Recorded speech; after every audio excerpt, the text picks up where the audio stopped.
We all strive to have better health, but our modern lifestyles can make it harder to eat healthy consistently. And that's why this video is all about alternative ways of getting healthier that don't involve food. Because sometimes we aren't ready to work on the food aspect of health, but that doesn't mean we can't do something to better it. Before we get started, I want to invite you to subscribe to this channel if you're not already. Each week I put out a new video full of information to help you on your health journey. Whether you want to heal health issues like diabetes, lose weight, or just want to prevent disease, you are in the right place. And if you want to be notified when I post new videos, turn on notifications by clicking the bell. Processed food seems to be everywhere these days, from most of the aisles at the grocery store to street after street filled with fast food restaurants. This can make it difficult to eat healthy. So if you aren't ready to face your junk food habit, there are some other habits you can work on in the meantime. A great healthy habit to start with is sleep. Quality sleep is essential for optimal health. Unfortunately, there has been a rise in the amount of people who suffer from poor sleep. And according to research, one reason is because of artificial light, especially at night. Artificial light from devices emit blue light. This is a type of light wave that is common during the day. So our electronic devices are tricking our body into believing it's still daytime, which means your brain stays wired even though it's time to go to bed. So what can you do about it? The easy answer is to avoid technology once it gets dark. But I know that's not realistic, so I have some other tips that can help. The first thing you can do is to set your devices to night mode once the sun goes down. Most devices these days have this and will automatically change at sunset. The other thing you can do is to get a pair of blue light blocking glasses and wear them from sunset until you go to sleep. These special glasses will help filter out blue light from artificial lights in your environment. You can do one or the other, but I tend to do both just to be safe. So now let's discuss how much sleep is needed for good health. According to research, we require 7 to 9 hours of sleep every night to feel our best. So if you are wanting to work on this habit, start adjusting your schedule so that you have enough time to sleep and start limiting your blue light exposure at night.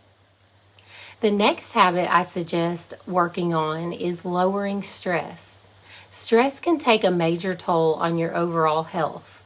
Managing long-term stress well can lower your risk for health conditions like heart disease, obesity, high blood pressure, depression, and even high blood sugar. Stress is how the body reacts to a challenge or demand, and some stress is good for us. Short-term stress is needed to learn and grow, but it's when we are under long-term stress when it becomes unhealthy. So if we never take the time to relax and do activities that lower stress, then we stay stuck in a stressed state called fight or flight. This high stress state keeps our cortisol or our stress hormone elevated. When we have long-term elevated cortisol is when we are at risk for health issues I named earlier. And there are 2 ways that you can start managing your stress. My first suggestion is to stop overscheduling yourself. Decide ahead of time how full you want your week to be. If that means only 2 extra activities per week after work, then stick to it. This way you don't get overwhelmed and burned out. And this tip will probably mean you have to say no more often. My second tip is to start prioritizing something that helps you de-stress. This could be a daily walk in nature, starting your day with grounding, deep breathing throughout the day, or practicing some yoga or meditation. Anything that helps you relax will help lower stress and cortisol. The next healthy habit I recommend starting with is balancing your circadian rhythm. The body follows an internal timekeeping system known as a circadian clock. This internal clock regulates the body's natural circadian rhythm, which is your daily cycle of sleep and wakefulness, hunger and digestion, hormonal activity, and other bodily processes. Circadian rhythms are guided by natural signs that you should be awake, like light exposure, interaction with people, and meal times. The problem is our modern way of living often throws our circadian rhythm off, which in turn throws our body's natural processes off. Like we talked about earlier, artificial blue light can make our body think it's daytime when it's nighttime. Also, not getting natural sunlight in the morning can trick your body into thinking it is still time to be asleep. So if you can start prioritizing a few minutes of morning sunlight and take steps to avoid blue light at night, then you can balance your circadian rhythm. When your circadian rhythm is balanced, you will not only feel better, but you will sleep better and probably have less cravings. And the last habit I suggest you work on is lowering your toxic load. Lowering your exposure to toxins plays a crucial role in optimal health and well-being. In our modern world, we are exposed to thousands of toxins on a daily basis. Toxins are pollutants, synthetic chemicals, heavy metals, and processed foods, all of which negatively affect our health. When we have more toxins coming in than our body can deal with, it can cause health issues like digestive issues, skin issues, muscle and joint pain, cravings, blood sugar imbalances, and weight gain, to name a few.